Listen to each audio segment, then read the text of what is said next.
मैं तैयार रहूँगा, आप दयालु रहेंगे, तुम अनुपस्थित रहोगे, मैं बीमार रहूँगा, मैं स्वस्थ रहूँगा, सीता उदास रहेगी, तुम दोषी होगे, श्याम धनी रहेगा, आप प्रसन्न रहेंगे, वह बीमार रहेगी, तुम बेकार रहोगे, वह अनुपस्थित रहेगा, वे दुखी रहेंगे। तो इस तरह का सेंटेंस हम लोग अपने दैनिक जीवन में रोज हिंदी से बोलते हैं। तो आइए उसका अंग्रेजी में कैसे ट्रांसलेशन बनेगा, कैसे उसको हिंदी से अंग्रेजी में बनाएंगे और कैसे अंग्रेजी बोलेंगे, उसको आज हम लोग सीखते हैं। सबसे पहले इसके नियम को जानते हैं। चलिए आइए देखते हैं, फिर इसको बनाएंगे इसके नियम को जान के। इसका जो रूल है वो क्या है, आप देख सकते हैं, would of shall be and will be, यानी जब क्रिया के अंत में गा गे गी हो और वाक्य के भाव से स्पष्ट हो कि दी गई स्थिति भविष्य में अस्थायी रूप से बनी रहेगी, तब शैल बी विल बी का प्रयोग होगा। ठीक है, जैसे कि इसमें देख सकते हैं, इसमें क्या है, जैसे मैं खुश रहूँगा तो ये अस्थायी रूप से बना हुआ रहेगा, तो आई शैल बी हैप्पी। हम लोग खुश रहेंगे तो we shall be happy. Second person में देख सकते हैं, ये सिंगुलर है, ये प्लूरल है, दोनों में देखिए यू विल बी हैप्पी, तुम खुश रहोगे, इसमें भी यू विल बी हैप्पी, तुम लोग खुश रहोगे।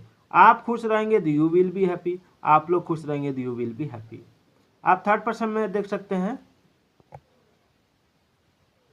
थर्ड पर्सन में आप देख सकते हैं he see it Ram will be happy, ये हो जाएगा। उसके बाद देख सकते हैं इसमें भी दे या दी बॉयज विल बी हैप्पी, यानी वे खुश रहेंगे या लड़के खुश रहेंगे। ठीक है, वह या राम खुश रहेगा। तो इस तरह का अगर सेंटेंस आप देखिएगा तो उसमें शैल बी और विल बी का प्रयोग होगा।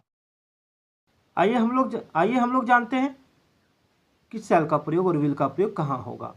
आई और वी के साथ शैल का प्रयोग होगा, बाद बाकी you see he see it Ram दे दी बॉयज इस तरह के वर्ड रहेंगे, सिंगुलर रहे या प्लूरल रहे। आई और वी को छोड़कर सबके साथ विल का प्रयोग होगा और आई और वी के साथ शैल का प्रयोग होगा। ठीक है, उसके बाद हम लोग ये भी आगे जानेंगे कि विल का प्रयोग आई के साथ कैसे करते हैं और वी के साथ कैसे करते हैं, और शैल का प्रयोग यू के साथ या ही के साथ कैसे करते हैं। तो चलिए वीडियो में बने रहिएगा और आगे चलिए बनाते हैं दिए गए सेंटेंस को। सबसे पहले क्या है, मैं तैयार रहूँगा। मैं तैयार रहूँगा तो इसको क्या बनाएंगे, तो एकदम इजीली बनाएंगे इसको। मैं तैयार रहूँगा तो सबसे पहले लिखेंगे I shall be ready, I shall be ready. ठीक है, अब आइए हम लोग ये जानते हैं कि इसमें हम विल का प्रयोग कैसे करेंगे। तो विल का प्रयोग इसमें तब करेंगे यदि यहाँ पर अवश्य लगा रहा था, मैं अवश्य तैयार रहूँगा। यदि यहाँ पर अवश्य लगा रहा था, क्या लगा रहा था, अवश्य, मैं अवश्य तैयार रहूँगा, तो यहाँ शैल के जगह विल लगा देते। क्या लगा देते, विल। कैसे, तो आई विल बी रेडी हो जाता। मैं अवश्य तैयार रहूँगा तो आई विल बी रेडी, मैं अवश्य तैयार रहूँगा, ये बन जाएगा इसका। मैं अवश्य तैयार रहूँगा तो आई विल बी रेडी, और मैं तैयार रहूँगा तो आई शैल बी रेडी। यानी जिसमें अवश्य लगा रहे, जिसमें बाध्यता रहे, जिसमें पक्का हो जाए कि नहीं ये होगा, तो उसके साथ अगर आप जनरल सेंटेंस में आई के साथ शैल का प्रयोग करते हैं तो इस तरह का वर्ड अगर जुड़ा रहता है, ठीक है, जिससे बाध्यता मालूम पड़ती है, तो उसमें विल का प्रयोग करेंगे। जैसे मैं अवश्य तैयार रहूँगा तो आई विल बी रेडी। ठीक है, और जनरल सेंटेंस रहेगा मैं तैयार रहूँगा तो आई शैल बी रेडी। आशा कर रहा हूँ कि आपको समझ में आ रही होगी। दूसरा है आप दयालु रहेंगे, तो you will be kind, you will be kind. इसमें भी सेम प्रोसेस है।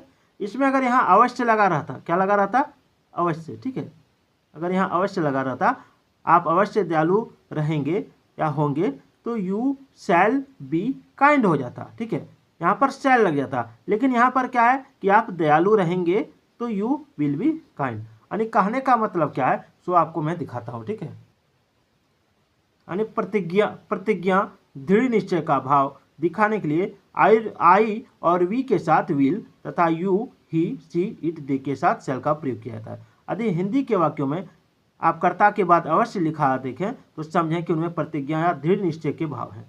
तब फर्स्ट पर्सन के साथ विल तथा सेकंड और थर्ड पर्सन के साथ शैल का प्रयोग होगा। कैसे? जैसे मैं अवश्य तैयार रहूंगा तो आई विल बी रेडी, वे लोग अवश्य उपस्थित रहेंगे तो दे शैल बी प्रेजेंट, तुम अवश्य तेज होगे तो यू शैल बी इंटेलिजेंट। समझ में आ गया आपको? चलिए आगे बनाते हैं हम लोग। आगे है तुम अनुपस्थित रहोगे। तुम अनुपस्थित रहोगे तो उसमें क्या हो जाएगा? इसमें हो जाएगा यू विल। अनुपस्थित का क्या बनता है? अनुपस्थित का एब्सेंट बनता है, यू विल बी एब्सेंट। तुम अनुपस्थित रहोगे, यू विल बी एब्सेंट। ठीक है। अब है मैं बीमार रहूंगा। मैं बीमार रहूंगा तो आई शैल बी, बीमार का इल होता है या सिक भी होता है। ठीक है, आई शैल बी इल। अब है सीता उदास रहेगी। तो सीता यदि उदास रहती है तो उसका क्या बन जाएगा? तो Sita will be sad. Sita will be sad. ठीक है। अब है तुम दोषी होगे। तुम दोषी होगे तो you will be kind. You will be kind, तुम दोषी होगे। ठीक है। अब है श्याम धनी रहेगा। श्याम धनी रहेगा तो श्याम विल बी, धनी का क्या होता है? धनी का रिच होता है, RICH। ठीक है।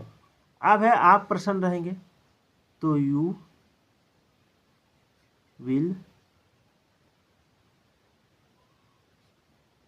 Be happy. You will be happy. चलिए अब है वह बीमार रहेगी तो वह यदि बीमार रहेगी तो शी विल बी सिक। ठीक है। अब दोस्तों अगर यही रहता कि वह बीमार नहीं रहेगी, अगर यहाँ पे रहता कि वह बीमार नहीं रहेगी, यहाँ नहीं लगा रहता नहीं रहेगी, तो क्या बनाते? तो एकदम बनाते, क्या बनाते? देखिए सी, इसको थोड़ा बड़ा कर देता हूँ। अब रहेगा, मान लीजिए वह बीमार नहीं रहेगी तो सी विल नॉट बी सिक या इल। तो ध्यान दीजिएगा अगर नहीं वाला सेंटेंस रहे, जैसे वह बीमार नहीं रहेगी, तो विल और बी के बीच में नॉट लगेगा। ठीक है। कहाँ वो नॉट लगेगा? विल और बी के बीच में। अगर यही रहे क्या तुम बेकार रहोगे, यहाँ पर क्या रहता? क्या तुम बेकार रहोगे, तो यू के साथ हम लोग विल लगाते हैं। यू के साथ क्या लगाते हैं? विल। ठीक है, यू के साथ विल लगाते हैं तो इसमें क्या लगा देंगे? इसमें लगा देंगे विल यू बी, बेकार का यूजलेस होता है, यूजलेस। ठीक है, उस क्वेश्चन मार्क लग जाएगा क्योंकि यहाँ क्वेश्चन पूछा गया है। थोड़ा छोटा करता हूँ तब दिखेगा आपको। अब यही अगला सेंटेंस में फिर वही रहता, क्या वह अनुपस्थित रहेगा, क्वेश्चन मार्क लगा रहता, तो क्या बनाते? तो वह के साथ विल का प्रयोग होता है तो विल ही बी, अनुपस्थित का क्या होता है? Absent. Will he be absent, फिर क्वेश्चन मार्क लगता। उसके बाद है क्या वे दुखी रहेंगे।